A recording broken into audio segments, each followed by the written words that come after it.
Capítulo 11. Tratamiento del trastorno de identidad disociativo. El actual modelo de tratamiento ha aprendido tanto de las propuestas específicas para estos trastornos como de las críticas de los que han cuestionado el diagnóstico en sí y las intervenciones terapéuticas. Tras una primera etapa en la que se buscaba de modo directo el contacto de las experiencias postraumáticas subyacentes, Xu y Bowman, 2000, empezó a verse que un contacto prematuro con la historia traumática generaba frecuentes descompensaciones debido a que los pacientes no toleraban dichos recuerdos y a la presencia de la fobia al trauma, Van der Hart, Nigenuis y Stl. 2006. También se entendió a partir de las investigaciones sobre la memoria, Xu, Frey, Gansel y Matthews, 1999, que la exploración de la historia del paciente debía ser cuidadosa por la posibilidad de inducir o modificar recuerdos, Courtois, 1998. Diríamos incluso que, aunque el contacto con las partes disociativas sigue formando parte del modelo de tratamiento, se hace más énfasis en el desarrollo y el fortalecimiento de la personalidad central, y se trata de evitar la activación directa de las distintas partes de la personalidad, manteniendo en todo momento la orientación a la realidad. González y Mosquera, 2012. El modelo de tratamiento orientado por fases se ha convertido en el estándar de consenso para la terapia del trastorno de identidad disociativo, TID-ISSD, 1997. En este modelo el tratamiento se estructura en 3 fases: estabilización y reducción de síntomas, tratamiento del trauma y reintegración y rehabilitación de la personalidad. 11.1. ¿Es necesario un abordaje específico de las partes disociativas? Los estudios sobre este grupo de población suelen mostrar un gran número de diagnósticos diferentes y de tratamientos previos ineficaces. Ross, 1989. KLUFT, 1985, 2005, comenta los motivos para los que los tratamientos resulten ineficaces. Por un lado, algunas terapias meten al paciente en su esquema, encaje bien en él o no. Esto incluye no solo las psicoterapias, sino también los tratamientos farmacológicos. Por ejemplo, se darán antipsicóticos para las alucinaciones auditivas, aun sabiendo que su efecto, no siendo causadas por un trastorno esquizofrénico, será probablemente nulo. Esto también puede ocurrir con tratamientos específicamente dirigidos al trauma, cuando se abordan los trastornos disociativos como si fuesen sencillamente trastornos por estrés postraumático, sin abordar la fragmentación de la personalidad. Por otro lado, las terapias ineficaces tienden a caer en la minimización de los síntomas disociativos. Debido a la asociación subyacente entre disociación, histeria, simulación, se entienden los síntomas disociativos como llamadas de atención que el terapeuta debe ignorar, porque solo con hablar de ellos los estaría reforzando. KLUFT 2002 afirma que virtualmente todos los tratamientos eficaces publicados encuentran útil, incluso esencial, trabajar con las partes disociativas. Según el mismo autor, solo el 2 a 3% de los pacientes diagnosticados de TID alcanzan la integración sin haber pasado por un tratamiento que incluya específicamente el trabajo con partes. En la actualidad, el desarrollo de abordajes que, aunque con otra terminología, abordan la fragmentación mental característica de la disociación, como la terapia de esquemas, Young, Klosko y Weisger, 2003, o la terapia cognitivo-analítica, Grailiker, 2002, descritos en capítulos previos, hace que no solo los tratamientos específicos orientados a la disociación grave, sino otros tipos de terapia, puedan resultar útiles.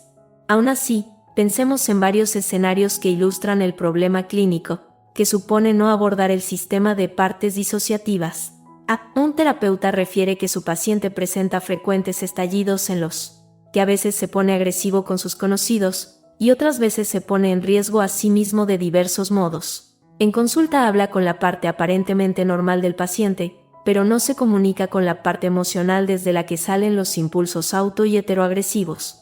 Esta parte emocional se desarrolló cuando el paciente, siendo niño, tuvo que desconectarse del pánico, la rabia y el dolor que le causaban las frecuentes palizas de su padre. Desde su parte aparentemente normal, el paciente coincide con el terapeuta en rechazar estas conductas, que lo asustan y le hacen sentir enormemente culpable. Sin embargo, las estrategias organizadas desde el estado con el que funciona en la consulta para identificar cómo y por qué se disparaban estas reacciones no alcanzan a neutralizar las conductas problema fuera de ella. Esta reflexión entre terapeuta y paciente es necesaria para que el paciente se vaya haciendo consciente de sus distintos estados y lo que los dispara, pero la posibilidad de establecer una comunicación directa con la parte de la mente del paciente conectada con esas conductas nos da una vía más rápida y eficaz de acceso. B. Una paciente acude a consulta sin saber definir su malestar. Tiene síntomas disociativos claros, que el terapeuta conoce, pero en los que éste cree que no deben centrarse para no potenciarlos. Sin embargo, las voces en la cabeza del paciente no están de acuerdo con que pida ayuda, no se fían del terapeuta, ni de nadie, y no quieren que hable con él de una historia de abuso intrafamiliar temprano que nunca ha contado. El terapeuta no explora las voces ni el sistema interno, y acepta la versión de la parte aparentemente normal de que, en realidad, sus problemas no son importantes y de que puede arreglársela sola. La paciente, con una afectación funcional importante, se va a casa decepcionada porque el terapeuta no ha mostrado interés en ella y entra en un estado depresivo importante. C. Un terapeuta, movido por su reciente interés en los antecedentes traumáticos de los trastornos mentales, explora detenidamente la difícil historia de la infancia de una de sus pacientes que, entre otros síntomas disociativos, presentaba episodios de pseudocrisis epilépticas. Cuando ha contestado ya algunas preguntas, la paciente dice al terapeuta que está a punto de tener una de sus crisis. El terapeuta le dice que no importa, que es fundamental que ella pueda hablar de su historia, y la anima a continuar describiendo el abuso sufrido por su padre. La paciente empieza entonces a experimentar temblor en un lado del cuerpo y se agarra a la cabeza. Oye voces, pero no lo comenta porque cree que la tomarán por loca si lo hace. El terapeuta interpreta su conducta como una llamada de atención y la ignora, acercándose a la paciente e insistiéndole en que ella es fuerte y puede enfrentar su pasado. Al notar la cercanía del profesional, la paciente se queda inmóvil y deja de temblar, y sigue haciendo lo que el terapeuta le dice, aunque hace comentarios genéricos repitiendo información que ya ha comentado. Al poco rato dice que está cansada y pide que terminen la sesión. Unos días después, anula la siguiente cita, aduciendo que tiene un nuevo trabajo y no le es posible acudir por motivos de horarios. No volvió a reanudar la terapia. Entender los síntomas disociativos y la fobia a los recuerdos traumáticos que se estaba activando en este caso habría ayudado al terapeuta a entender que la paciente le estaba dando indicios indirectos de que se estaba viendo abrumada y presionada para entrar en una parte de su historia que no estaba en condiciones de afrontar. Ante la actitud del terapeuta, que con la mejor de sus intenciones había sobrepasando los límites de tolerancia de la paciente, esta reaccionó de modo secuencial. 1. Inicio de una respuesta disociativa motora. 2. Paralización. 3. Sometimiento. Y 4. Huida. El intento del terapeuta por explorar la historia traumática había reactivado esta, y con ella se habían disparado todas las reacciones defensivas, hasta encontrar la más eficaz: escapar. Un abordaje eficaz de estos casos implica tener en cuenta los síntomas disociativos, no solo la presencia de partes, su función, su origen en la historia del paciente, la organización estructural de la personalidad, sus fortalezas y las áreas que han de ser desarrolladas. Dibujaremos en este capítulo brevemente las líneas generales de tratamiento. Para una revisión más en profundidad pueden consultarse los libros Trastornos disociativos, Diagnóstico y Tratamiento, González, 2010, y EMDR y Disociación, El abordaje progresivo, González y Mosquera, 2012. Este último, aunque más específico de terapia EMDR, ofrece diversos procedimientos que pueden ayudar a entender el tratamiento general de estos casos. Dos textos fundamentales, también disponibles en español, son Trauma y Recuperación, de Judith Herman, 1992, y El yo atormentado, de Van der Hart, Nigenuis y STL, 2008. 11.2. Líneas generales del tratamiento. El tratamiento del trastorno de identidad disociativo implica reparar las secuelas de las disrupciones de apego y traumatización frecuentes en estos casos. Como cualquier trastorno basado en un apego disfuncional temprano, la relación terapéutica será a la vez un desafío para alguien en quien los sistemas de vinculación con los demás están alterados, y una herramienta privilegiada donde puede darse una experiencia emocional correctiva. Para ello, el terapeuta ha de estar particularmente atento a las formas indirectas de comunicación, que constituyen en cierto modo un tipo específico del lenguaje. González y Mosquera, 2012. El paciente, desde su parte aparentemente normal, no tiene plena conciencia de qué cosas de su historia le han afectado y cómo, a veces ni siquiera las recuerda. Esto, junto con la frecuente desconexión desde esa parte respecto a los componentes emocionales y somáticos de las experiencias vividas, hacen que, en las primeras consultas donde acostumbramos a realizar una historia clínica completa, la recogida de información haya de ocupar un lugar secundario. Valorar cuánto de su historia está el paciente en condiciones de asumir no es algo evidente ni sencillo, pero es crucial para el establecimiento de una relación terapéutica y clave para abrir la posibilidad del cambio en terapia.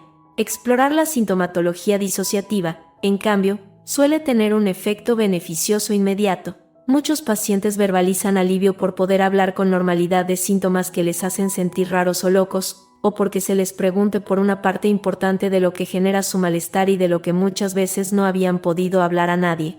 Aunque esto es lo más frecuente, no todos los individuos funcionan de modo idéntico. También pueden encontrarse pacientes con una intensa fobia a las acciones mentales, Van der Hart, Nigenuis y STL, 2006, que hace que el simple hecho de hablar de sus pensamientos o de pararse a sentir les resulta intolerable. En estos la aproximación ha de ser mucho más gradual, siendo prioritario el desarrollo de un contexto de seguridad en la consulta.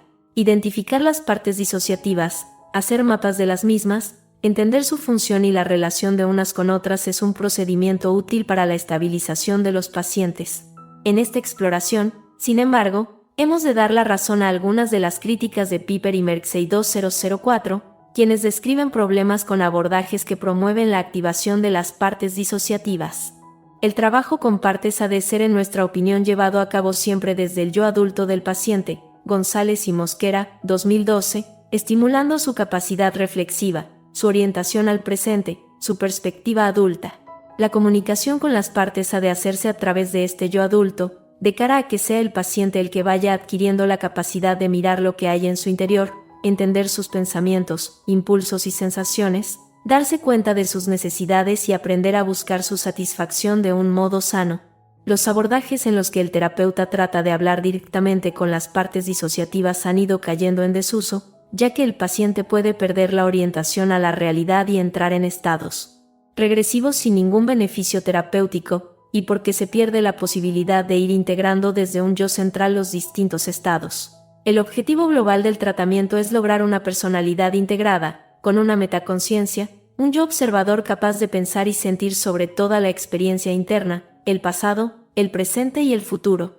Se trata de que el individuo se sienta de nuevo agente de su vida, sin verse condicionado por su pasado, por muy adverso que éste haya sido. Cada parte de la personalidad contiene recursos y capacidades del paciente, fragmentos de su historia que le pueden ayudar a entender. Este yo observador, el yo adulto que se va desarrollando, ha de aprender a verse en el sentido profundo de la palabra, a verse de un modo distinto a como fue visto, o no visto, por aquellos junto a los que creció.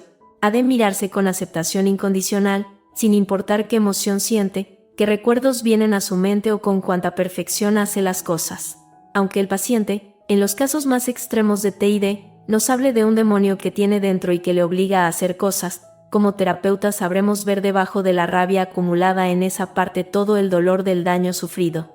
Sabremos que el miedo que rechaza sentir está representado en una parte asustada y vulnerable, que, al contener todas esas emociones y separarlas de la personalidad central, le ayudó a sobrevivir. Sabremos que la sumisión es la salida de los que no tienen salida, y entenderemos que las partes agresivas, que se agarran al «yo soy fuerte», sientan hostilidad contra las partes que mantuvieron un vínculo con un progenitor dañino o que no les protegió. Tomando perspectiva, el paciente aprenderá a ver todas estas reacciones, que llegaron a conformar partes disociativas, como la contradicción lógica que se genera cuando uno se desarrolla en un entorno caótico. Durante todo este proceso será necesaria mucha psicoeducación sobre el apego sano y cómo la vinculación del niño con sus cuidadores configura su desarrollo emocional y relacional. Será importante entender las distintas emociones, sus funciones, cómo modularlas y cómo se pueden equilibrar entre sí. La persona habrá de aprender cómo cuidarse a todos los niveles, desaprendiendo los patrones de autocuidado disfuncional. Entenderá el origen de sus fuertes creencias autorreferentes negativas, y las estructuras defensivas sustitutivas que reemplazan las formas de funcionamiento sano. 11.3. Fobias disociativas. Un elemento fundamental a la hora de organizar el tratamiento del TID y de graduar la aproximación a los contenidos traumáticos, es la superación progresiva de las fobias disociativas, L. Van der Harting y Genuis, 2005. La disociación estructural se genera en el trauma, pero se mantiene debido a acciones mentales y conductuales fóbicas. La fobia nuclear es la fobia a los recuerdos traumáticos, y desde esta fobia central emergen otras fobias dirigidas hacia el interior.